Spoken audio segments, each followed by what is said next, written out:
اللہ کی ذات پر سینکڑوں نہیں لاکھوں کروڑوں عقلی دلائل موجود ہیں۔ آفاق و انفس کے اندر پھیلے ہوئے کتنے دلائل ہیں جو اس کی ذات کا پتہ دیتے ہیں۔ انسان باہر نہ دیکھے، اپنے اندر ہی دیکھ لے۔ حضرت آدم علیہ السلام سے لے کر آج تک کروڑوں انسان ہیں، ان کی شکلوں میں مشابہت نہیں ہے۔ یہ نشان انگوٹھا ہے، فنگر پرنٹ جسے کہتے ہیں، ان کے اندر مشابہت نہیں ہے۔ آدم علیہ السلام سے لے کر آج تک دیکھ لیں آپ، دو آدمیوں کے آپس کے اندر جو ہے وہ نشان انگوٹھا نہیں ملیں گے، بلکہ یہ درختوں کے جو پتوں کے اندر ریشے ہوتے ہیں، کمپیوٹر پہ تجزیہ کر لیں ان پہ، ایک درخت پہ لاکھ پتے بھی ہیں تو ہر ایک کا فرق ہوگا دوسرے سے۔ یہ اللہ کی تخلیق کا شاہکار ہے۔ اور اسی طرح انسان کا اندر کے نظام ہے بہت سارے، اس کا دماغی سسٹم ہے۔ کہتے ہیں اگر اس کا کمپیوٹر تیار کیا جائے تو نیو یارک شہر سے بڑا کمپیوٹر ایک انسان کے دماغ سے بنے۔ یہ اللہ نے ایک انسان کو جو بدیت کیا ہوا ہے، اور کئی سسٹم لگائے ہوئے ہیں۔ یہ یونان کا ایک بہت امیر ترین شخص تھا اوناسس، اس کا سسٹم خراب ہو گیا۔ کیا کہ اس کے یہ جو پپوٹے تھے، یہ اپنی مرضی سے اللہ نے جو سسٹم لگایا ہوا ہے، قدرتی آٹومیٹک سسٹم، ادھر سے تنکا اڑا، ادھر سے آنکھ بند ہو گئی، اس کے پٹھے کام کرنا چھوڑ گئے۔ اب وہ اپنی مرضی سے آنکھ نہیں کھول سکتا تھا۔ ڈاکٹر سلوشن ٹیپ لگا دیتے اور آنکھ کھولتے اور پھر بند کر دیتے۔ کسی نے کہا کہ تیری زندگی کی سب سے بڑی آرزو، کہا کاش اپنی مرضی سے اپنی آنکھیں کھول سکوں۔ کہا اس کے لیے دولت لگانی پڑے تو کتنی لگائے گا؟ کہا ساری لگا دوں گا۔ تو ہم کبھی اس کا احساس بھی نہیں کیا کہ یہ کتنی بڑی دولت ہے۔ تو یہ قدرتی سسٹم لگایا ہوا ہے۔ تو جو ہے وہ عزم ہوتا ہے، ارادہ ہوتا ہے، تو پلک بند ہو جاتی ہے، آنکھ بند ہو جاتی ہے۔ تو انسان اپنے اندر دیکھے، اس کی زبان پہ 4000 پھیلے ہوئے پٹھے ہیں جو ہے وہ احساس کرتے ہیں کہ اس میں کرواہٹ ہے، اس میں جو ہے وہ نمک ہے، اس کے اندر مٹھاس ہے، اور اس طرح اس کے نظام انہضام اللہ تعالیٰ نے رکھا ہوا ہے۔ یہ جگر کا نظام ہے۔ انسان غور کرے، یہ آنکھ کتنی بڑی نعمت ہے۔ اگر وہ باہر دیکھنے کی جو اس کے پاس فرصت نہیں ہے تو کہا ذرا اپنے اندر ہی جھانک لے، وفی انفسکم افلا تبصرون، ذرا من میں جھانک کر کے دیکھو، نہ مسجد وچ نہ مندر وچ، لب یار نو اپنے اندر وچ۔ لیکن کسی چیز کو منوانے کے لیے یا تو دلائل عقل دیے جاتے ہیں۔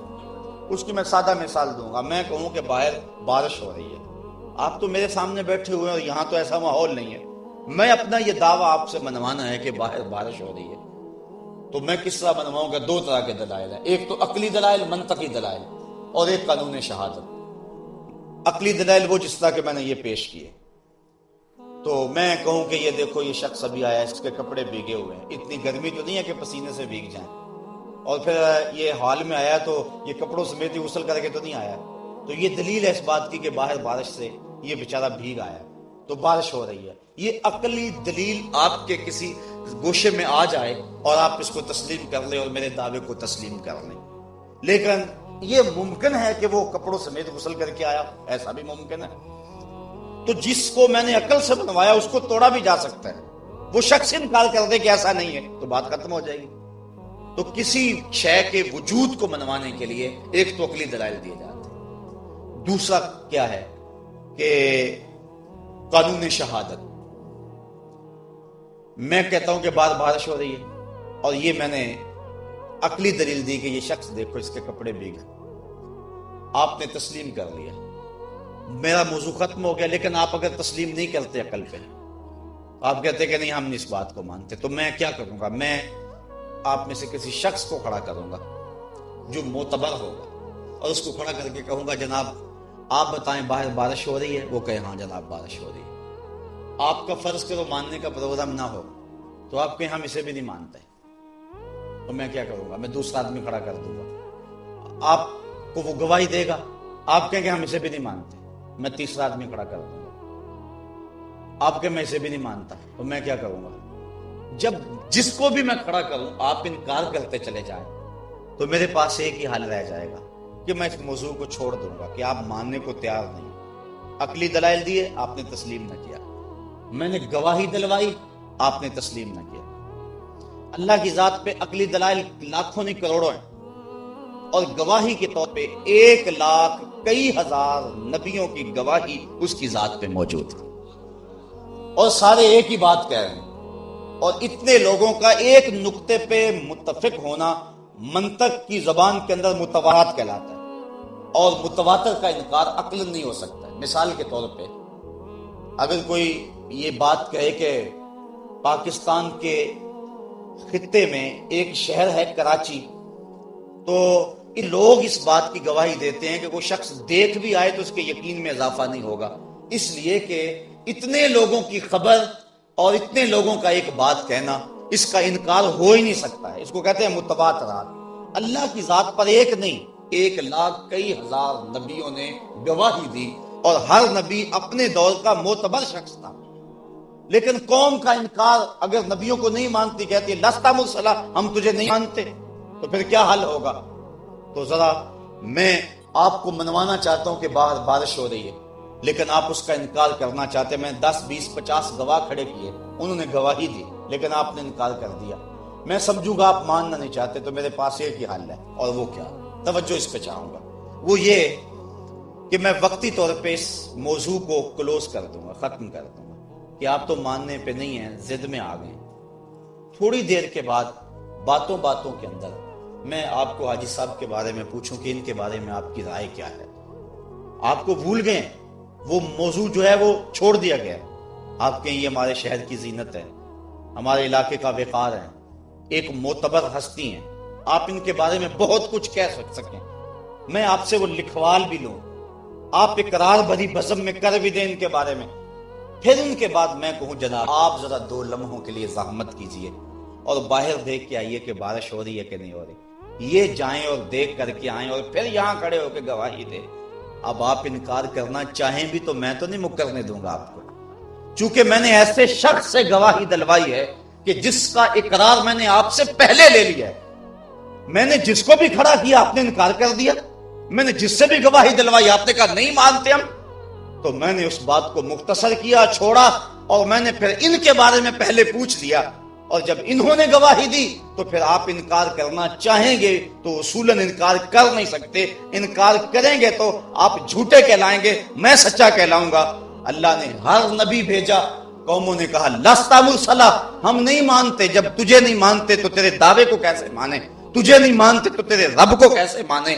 کہا محبوب 40 سال تو اعلان نبوت نہیں کرنا، 40 سال تک تو نہیں بولنا، 40 سال تک ذرا یہ بولنے، میں ان کی رائے تیرے بارے میں لے لوں ان سے۔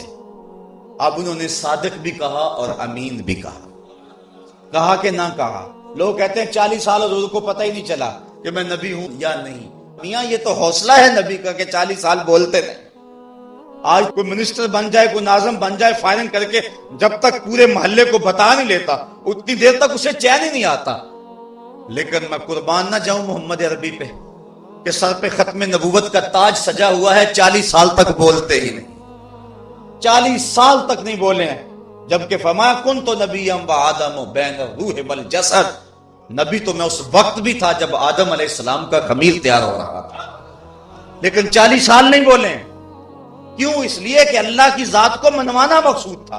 حضور بھی اگر ماں کیا ہوش میں کہہ دیتے کہ ہاں میں اللہ کا نبی ہوں، تو قوم کہتے لست مسلم، تجھے بھی نہیں مانتے، بات ختم ہو جاتی۔ یہ تو نبوت کی آخری کڑی تھی، آخری گواہی تھی، اس کے بعد اس مقدمے کا فیصلہ ہونا تھا، اس کے بعد کوئی گنجائش باقی نہیں رہنی تھی۔ اس لیے کہا محبوب 40 سال تک تو نہیں بولنا، 40 سال تک ذرا یہ بول لیں، تجھے صادق بھی کہہ لیں، امین بھی کہہ لیں، اچھا محبوب اپنی امانتیں بھی تیرے گھر میں رکھ لیں۔ 40 سال تک انہوں نے امین بھی کہا، صادق بھی کہا، امانتیں بھی حضور کے گھر میں رکھی۔ کہا محبوب اب اٹھ تو میری گواہی دے۔ تو محبوب فاران کی چوٹی پہ چڑھ گئے اور سناد قریش کو کھڑا کیا۔ حضور اونچی جگہ پہ کھڑے تھے۔ کہا لوگوں اگر میں کہوں پہاڑ کی اس جانب سے ایک لشکر آ رہا جو تمہیں کچل دے گا تو کیا اس میری بات کو تسلیم کرو گے؟ کیونکہ حضور ایسی جگہ پہ کھڑے تھے جہاں وہ قریش بھی نظر آتے تھے اور دوسری سمت بھی نظر آتی۔ صوفیہ فرماتے ہیں اس سے مراد حضور کا اشارہ اپنے مقام نبوت پہ تھا کہ میں نبوت کی اس اونچی مسند پہ کھڑا ہوں جہاں دنیا کو بھی دیکھتا ہوں، آخرت دیکھتا ہوں۔ تمہاری نظر صرف ایک سمت ہے اور میں ادھر بھی دیکھتا ہوں۔ تو کہا میں اس پہاڑ کے اوپر کھڑا ہوں، میں ادھر بھی دیکھ رہا ہوں، اگر کہوں ادھر سے ایک لشکر آ رہا ہے جو تمہیں کچل دے گا، مانو گے؟ کہنے لگے نظر نہ بھی آیا تو ہم کہیں گے ہم اندھے ہیں، تم سچے ہو۔ کہا میری صداقت پہ اتنا یقین ہے؟ کہا ہاں۔ کہا پھر مان جاؤ اللہ ایک ہے اور میں اس کا رسول ہوں۔ اب انہوں نے کہا تبًا لک ھنالک سائر اليوم لہذا جمعتنا، یہ ابو لہب نے کہا کہ صبح سے لے کر اس لیے جمع کیا تھا تبا لک معاذ اللہ، یہ اس نے گالی دی تبا لک۔ اور جب گواہ پہ بحث مکمل ہو جائے تو اس کے بعد پھر فیصلہ ہو جاتا ہے، گواہ کے اوپر بحث کا موقع دیا جاتا ہے، اور اس وقت اگر جو اعتراض کرنا ہو گواہ پہ کر لو۔ جب گواہ پہ بحث مکمل کر لی جائے اور وہ دے گواہی، اور اب کوئی کہے ہم اس گواہ کو نہیں مانتے، تو عدالت توہین لگاتی ہے، عدالت کے خبردار اب بولے تو جب گواہ پہ بحث کا موقع دیا تو اس وقت کہاں گئے تھے۔ اب اگر کوئی بات کرے تو عدالت جھڑکتی ہے اور توہین عدالت لگتی ہے۔ تو 40 سال تک توحید کے اس گواہ پر بحث کا موقع دیا گیا تھا۔ اس وقت انہوں نے صادق کہا اور امین کہا، اور جب بات گواہی پہ آئی اور ابو لہب بولا تبن لکا ہنالک سائر الیوم الہذا جماعتنا، تو اللہ نے توہین عدالت لگائی، خبردار آواز بند کر، بند کر، تبت یدا ابی لہب بتب، تیرے دونوں ٹوٹ جائیں، تو پہلے کہاں گیا ہوا تھا؟ 40 سال تو صادق اور امین کہتا تھا اور آج کہتا ہے کہ نہیں مانتا، تو توہین عدالت لگی۔ تو اللہ کی ذات پر پھر سب سے بڑی گواہی اس دنیا کے اوپر قائم ہوئی تو وہ مصطفیٰ جان رحمت کی ذات تھی۔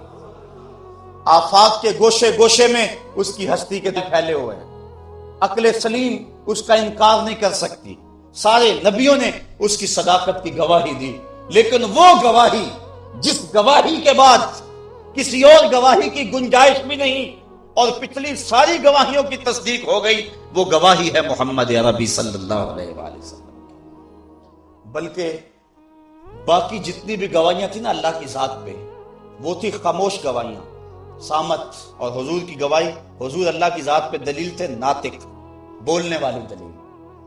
پتھر اللہ کی ذات پہ دلیل تھے نا، لیکن لوگوں نے پتھروں کو معبود بنا لیا، بول نہیں سکے۔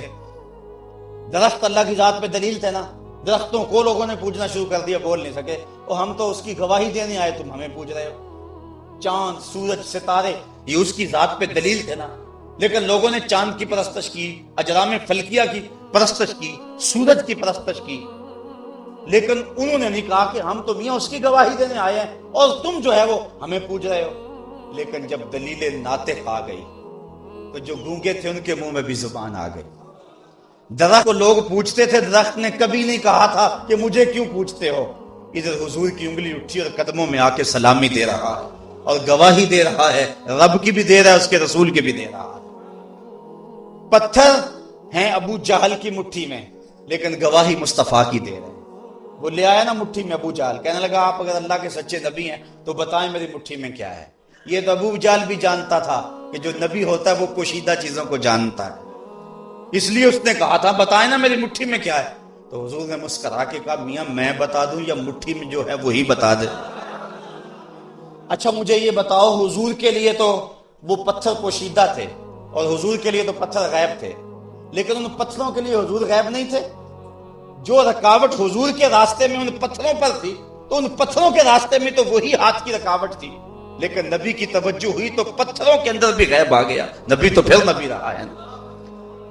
تو ان پتھروں نے پھر بول کر حضور کی گواہی دی کہ نہ دی۔ اور پھر لطف کی بات یہ ہے پتھروں نے یہ بھی نہیں سوچا مٹھی کس کی میں ہے، پتھروں نے ہمیں سبق پڑھایا اور درس دیا، حق بات کہنی پڑے تو ابو جہل کی مٹھی ہو تو وہاں بھی کہہ دیا کرو، حق بات کہنے سے جھجکا نہ کرو، جس کی مٹھی بھی ہو وہاں حق کہہ دیا کرو۔ اب پتھروں نے گواہی دی، یہ اجرام فلکیہ، چاند، سورج، ستارے، یہ اللہ کی ذات پہ گواہی بن کے آئے تھے، لوگوں نے ان کی پوجا شروع کر دی۔ چاند نے 2 ٹکڑے ہو کر گواہی دی، اور میاں میں معبود نہیں ہوں، میں تو اس نبی کے در کا بکاری ہوں۔ سورج نے پلٹ کر کے گواہی دی کہ میں اس نبی کے در کا گدا ہوں۔ تو وہ جو خاموش دلیلیں تھی ان کے اندر بھی جان آ گئی۔ 1 لاکھ کئی ہزار نبیوں کی جو گواہیاں تھیں ان گواہیوں پر بھی مہر تصدیق ثبت ہوگی۔ کیوں؟ اس لیے کہ حضور کی گواہی عینی تھی، باقی نبیوں کی گواہی جو تھی وہ سمعی تھی۔ سمعی گواہی کے بعد عینی گواہی کی گنجائش رہتی ہے، اور عینی گواہی کے بعد پھر کسی اور گواہی کی گنجائش بھی نہیں رہتی۔ اس کی مثال دینا چاہوں گا، یہ ماہ صیام ہے، قاضی صاحب مسجد میں بیٹھے ہوئے تھے، ایک شخص بھاگا بھاگا آیا، جناب چاند چڑھ گیا، کہا میاں تم نے دیکھا ہے؟ کہا دیکھا نہیں سنا ہے۔ قاضی صاحب نے اقرار کرتے ہیں نہ انکار کرتے ہیں، کہا بیٹھ جاؤ۔ پھر ایک شخص آیا، چاند چڑھ گیا، میاں دیکھ کر آئے ہو؟ کہا دیکھا نہیں سنا ہے۔ کہا تم بھی بیٹھ جاؤ۔ پھر آیا ایک شخص آیا، جناب چاند چڑھ گیا، میاں تم نے دیکھا ہے؟ کہا جی سنا ہے۔ کہا تم بھی بیٹھ جاؤ۔ بیٹھتے گئے، پھر ایک شخص آیا جناب چاند چڑھ گیا، تم نے دیکھا ہے؟ جناب دیکھ کر کے آیا ہوں، میں نے اپنی آنکھوں سے دیکھا ہے، میں نے واضح دیکھا ہے۔ کہا اچھا میاں تم جو آئے تھے تم بھی سچے، پردے تکاف کے اتار دو، لوگوں گھروں کو جاؤ، صبح 8 بجے عید ہوگی۔ جو ہے وہ جب گواہی ہو گئی تو سب پچھلوں کی گواہی بھی سچی ہو گئی۔ اب ایک شخص بھاگا بھاگا آیا، حضور چاند چڑھ گیا، میاں تم نے دیکھا ہے؟ کہا نہیں سنا ہے۔ کہا سنا تھا تو پہلے آتا، اب دیکھنے والا آ گیا، اب کسی سننے والے کی ضرورت باقی نہیں رہی۔ جب مصطفیٰ جان رحمت آگے، ختم نبوت کی مہر لگ گئی، اب کوئی قادیان سے اٹھ کر کے کہے کہ میں نے بھی سنا ہے، کہا میاں اگر سنا تھا تو پہلے آتا، اب دیکھنے والا آ گیا، اب کسی سننے والے کی کوئی گنجائش ہی باقی نہیں ہے۔ باقی سب کی گواہیاں جو تھی وہ سمعی تھی، اور حضور کی گواہی عینی۔ سب نبیوں نے قوم کو کہا لوگوں اس کو مانو، قوم نے کہا دیکھا ہے، کہا نہیں سنا ہے۔ قوم کہا لن نؤمن لک حتی نری اللہ جہرا، ہم تو دیکھیں گے تو مانیں گے، ہم دیکھیں گے تو مانیں گے۔ یہ سارے نبیوں کی قوموں نے تقریباً یہ کہا ان کو کہ ہم دیکھیں گے تو مانیں گے، لیکن یہ بات حضور کی قوم نے نہیں کہی کہ دیکھیں گے تو مانیں گے۔ کیوں؟ اس لیے کہا جب تجھے جو دیکھ لیا، جب تجھے دیکھ لیا پھر اسے دیکھ لیا، سر سے لے کر پاؤں تک تنویر ہی تنویر ہے، جیسے منہ سے بولتا قرآن وہ تفسیر ہے، سوچتی ہے دنیا مصطفیٰ کو دیکھ کر وہ مصور کیسا ہوگا جس کی یہ تصویر ہے۔ من رعانی فقد رعا الحق، جس نے اللہ کو دیکھنا ہے وہ میرے جمال کو دیکھ لے، میں اس کے جمال کا عکس اور آئینہ ہوں، جس نے مجھے دیکھ لیا اس نے گویا اسے دیکھ لیا۔ تو اللہ کی ذات کی سب سے بڑی دلیل، جس دلیل کے بعد کسی اور دلیل کی ضرورت نہیں رہتی، اور یہ جو مقدمہ تھا اس کا فیصلہ ہو جاتا ہے، وہ دلیل ذات رسالت ماب ہے۔ اور اللہ تعالیٰ قرآن میں فرمایا یا ایھا الناس قد جاءکم برہان من ربکم، اے لوگوں تمہارے پاس اللہ کی یہ سب سے بڑی دلیل آ گئی ہے، اب کوئی اور دلیل نہیں مانگو گے مصطفیٰ کے بعد، اب اس کی الوہیت کے اور اس کے وجود کے اس بات پر کسی اور دلیل کی تمہیں ضرورت نہیں۔ جب محمد عربی آگے ہیں تو اس مقدمے کا فیصلہ ہو چکا ہے۔ اور یہ بات ذہن میں رکھیں کہ ہم خدا تک پہنچے تو اسی بڑی دلیل کے ذریعے۔ عقلی دلائل بھی اپنی جگہ پہ ٹھیک ہیں، لیکن عقل کے بل بوتے پہ اس کی چوکھٹ تک کوئی نہیں پہنچ سکتا۔ عقل کے بل بوتے پر ایک اذعان تو ملے گا، ایک یقین تو ملے گا، لیکن اس کے در تک رسائی نہیں ہوگی، اور وہ رسائی کہاں سے ملے گی؟ وہ مصطفیٰ کی چوکھٹ سے نصیب۔ بخدا خدا کا یہی ہے در، نہیں اور کوئی مفر مکر، جو وہاں ہو یہی آ کے ہو، جو یہاں نہیں وہ وہاں نہیں، وہی لا مکان کے مکی ہوئے، سر عرش تخت نشیں ہوئے، یہ نبی ہیں جس کے ہیں وہ مکان، وہ خدا ہے جس کا مکان۔ ایک بات اپنے سارے عنوان کا خلاصہ سمجھ لے اس کو، اس کے علاوہ کوئی اور ذریعہ ہی نہیں ہے، اس کے علاوہ کوئی اور حل ہی نہیں ہے، یہی ایک ذریعہ ہے جس کے ذریعے ہم خدا تک پہنچتے ہیں۔ اور اس کی معید ایک روایت جس کو امام حیثمی نے مجمع الزوائد میں لکھا، حضور نے ایک شخص سے گھوڑا خریدا اور آقا کریم علیہ السلام قیمت لینے گئے تو وہ آتے آتے مکر گیا۔ حضور نے کہا میں نے خریدا ہے، وہ بیچا ہی نہیں ہے، لوگوں کا ہجوم بن گیا۔ اب اس نے سوچا کہ اگر فیصلہ لوگوں پہ پڑا تو صادق بھی یہ ہے، امین بھی یہ ہے، کام تو بڑا خراب ہو جائے گا۔ اس نے کہا اچھا جی آپ ہی بتائیں، جب دو آدمیوں کے مابین جھگڑا ہو جائے تو آپ کی شریعت میں تسویہ کی صورت کیا ہوتی ہے؟ تو حضور فرمایا کہ میری شریعت تو یہ کہتی ہے جو شخص دعویٰ کرتا ہے وہ دلیل، والیمین علی من انکر، جو انکار کرتا ہے وہ قسم دے دے۔ اس نے کہا پھر فیصلہ طے ہو گیا، اگر آپ نے مجھ سے گھوڑا خریدا ہے تو آپ دلیل لائیں، گواہ لائیں، اور اگر آپ کے پاس گواہ نہیں ہے تو مجھ سے قسم لے لیں۔ مکر تو وہ پہلے گیا تھا، قسم دینا بھی اس کے لیے مشکل نہیں تھا۔ تو حضرت خزیمہ بن ثابت انصاری جو اس مجمع میں موجود تھے اور یہ منظر دیکھ رہے تھے، آگے بڑھ کے کہا میں گواہی دیتا ہوں، اللہ کے رسول نے تجھ سے گھوڑا خریدا ہے، جتنے میں کہہ رہے ہیں اتنے میں سودا ہوا ہے۔ اب اس نے مفت دیا ہوا ہوتا تو پھر تو شاید وہ کوئی اس پہ بات کرتا، اس نے پہلے ہی مرضی کا ریٹ لیا ہوا ہے۔ اس نے کہا چلو راہ فرار ملی، کہا ٹھیک ہے جی مجھے گواہی درکار تھی، مجھے مل گئی۔ حضور نے گھوڑا تھاما، کا شانہ نبوت کی طرف چلے، لوگ ہٹنے لگے، مجمع چھٹنے لگا۔ حضور نے حضرت خزیمہ کو اشارہ کیا، قریب بلایا، کہا خزیمہ تو نے گواہی دے دی، بات بھی سچی، گھوڑا بھی مل گیا، لیکن تو تو موقع پہ موجود ہی نہیں تھا، تو نے کیسے گواہی دے دی؟ اب سنیے حضرت خزیمہ کا جواب، میرا خیال آپ کے سینے میں ٹھنڈ پڑ جائے گا وہ جواب سن کر۔ حضور نے کہا تو نے گواہی کیسے دے دی، تو تو موقع پہ موجود ہی نہیں تھا۔ حضرت خزیمہ نے عرض کی حضور ہم نے خدا کو دیکھا تھا، آپ نے کہا تو گواہی دے دی، جب ہم آپ کے کہنے پہ خدا کو مان لیا تو گھوڑا کیا ہوتا ہے؟ تو حضور نے حضرت خزیمہ کا ہاتھ پکڑ کے فضا میں بلند کر دیا، کہا لوگو کسی عدالت کچہری میں گواہ کی ضرورت ہو، میری شریعت 2 گواہ مانگتی ہے، قرآن نے 2 گواہوں کا کہا ہے، لیکن جہاں میرا خزیمہ ہو 1 کی گواہی 2 کے قائم مقام ہے۔ فیض پہنچا ہے رضا احمد پاک کا، ورنہ ہم کیا جانتے خدا کون ہے۔ کیسے رسائی ملتی؟ اقبال کہتا ہے خو کرے پیک کرے محسوس تھی انسان کی نظر، بن دیکھے پھر خدا کو کوئی مانتا کیوں کر۔ انسان کی نظر تو دیکھنے کی عادی تھی، میں نے بات جہاں سے شروع کی بات وہیں آ گئی، اس نے کہا دکھاؤ تو مانوں گا۔ قوم موسیٰ نے بھی کہا لن نؤمن لک حتی نری اللہ جہرا، ہم دیکھیں گے تو مانیں گے، لیکن اس کے جلووں کی تاب کون لا سکے؟ کون ہے اس کے جمال جہاں آرا کو دیکھ سکے؟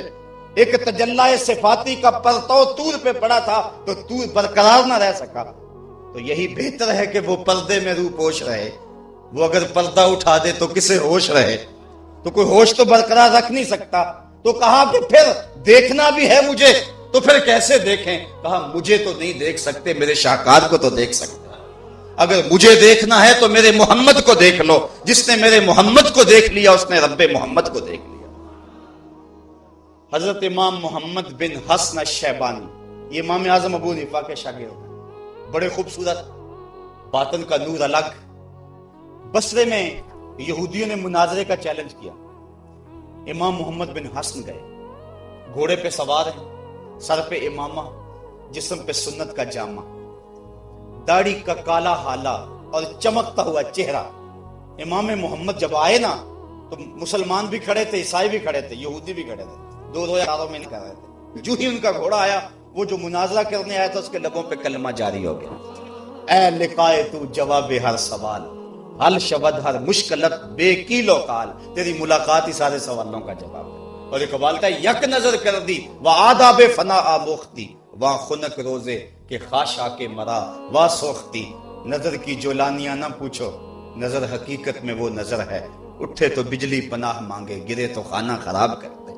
تو امام محمد کے چمکتے ہوئے چہرے کو جب اس مناظر نے دیکھا تو لبوں پہ کلمہ جاری ہو گیا۔ مسلمانوں نے کہا تو مناظرہ کرنے آیا تھا اور تو ویسے مان گیا۔ عیسائیوں نے بھی کہا، اس کے ہم مذہبوں نے بھی کہا، تو اس نے جو جواب دیا بڑا خوبصورت تھا، اس سے بھی آپ کے سینے میں ٹھنڈ پڑے گی۔ اللہ اکبر۔ تو اس نے کہا جو اب اسلام لا کے اسلام کے دامن میں آ چکا ہے، کہنے لگا جب میں نے امام محمد کے چمکتے ہوئے چہرے کو دیکھا اور اس کے چہرے پہ سراجم منیرہ کی شعاؤں کے عکس کو دیکھا تو میرے دل نے جانا جب مسلمانوں کا چھوٹا محمد اتنی شان والا ہے تو بڑا محمد کیسا ہو۔ یہ شان ہے خدمت گاروں کی، یا رسول اللہ،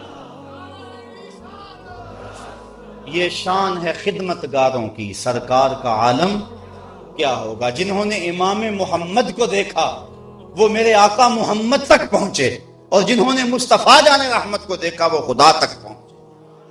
تو کہا کہ خدا کی سب سے بڑی دلیل یہی دلیل ہے، اب کوئی انکار کرنا چاہے بھی تو انکار نہیں کر سکتا ہے۔ اور پھر لطف تو یہ ہے کہ سارا دن اب وہ مخالفت کرتے یا مانتے پھر بھی حضور کے گھر میں پڑی ہوئی، اور یہ عمل سے گواہی ہے کہ پورے زمانے میں شخص سے سچا اور کھرا آدمی کوئی دوسرا نہیں ہے۔ تو اگر اس کی ذات پر سب سے بڑی دلیل ڈھونڈتے ہو تو وہ ذات رسالت مآب صلی اللہ علیہ وآلہ وسلم ہے۔